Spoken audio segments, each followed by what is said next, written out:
ચોટીલાના H.D.. મકવાણાને Thangadh તાલુકાના વહીવટદાર તરીકેનો charge સંભાળ્યો. થાનગઢ તાલુકા પંચાયતનો સમયગાળો તારીખ 16/3/2026 પૂરો થઈ ગયેલ હતો, ત્યારે તાલુકા પંચાયતને કામગીરી સારી અને વ્યવસ્થિત થાય તેના માટે ચોટીલા પ્રાંતને ચાર્જ સોંપવામાં આવ્યો હતો. ત્યારે તાલુકા પંચાયતના તમામ સ્ટાફ હરકતમાં આવી ગયા હતા અને સાફ સફાઈ કરી દેવામાં આવી હતી.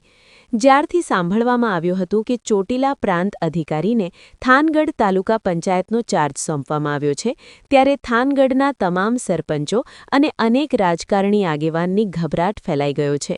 આ સમયે થાનગઢ મામલતદાર હાજર હતા અને તાલુકા પંચાયતના સ્ટાફને ખાસ જણાવ્યું હતું કે આપણા તાલુકાની અંદર કયા ગામની અંદર સરપંચો અને સભ્યો ગેરકાયદેસર ખનિજનું કામ કરી રહ્યા છે તેની તપાસ કરો અને કાયદેસરની કાર્યવાહી કરવામાં આવે. અને થાનગઢ મામલતદારને સૂચના દેવામાં આવી હતી કે કોઈ જગ્યાએ ખનિજ ચોરી થતી હોય અને ખનિજની રેડ કરો ત્યારે થાનગઢ તાલુકા પંચાયતના સ્ટાફને સાથે રાખવાની સૂચના આપવામાં આવી હતી. રિપોર્ટર સમય 24 ન્યૂઝ ભરત દવે, થાનગઢ.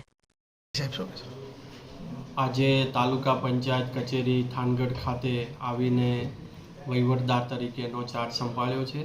થાનગઢ તાલુકાના પંચાયતને લગતા જે પણ કાંઈ પ્રશ્નો હશે એ પ્રશ્નોનું જે પણ કાંઈ સરકારના નીતિ નિયમો મુજબ નિરાકરણ લાવવામાં આવશે.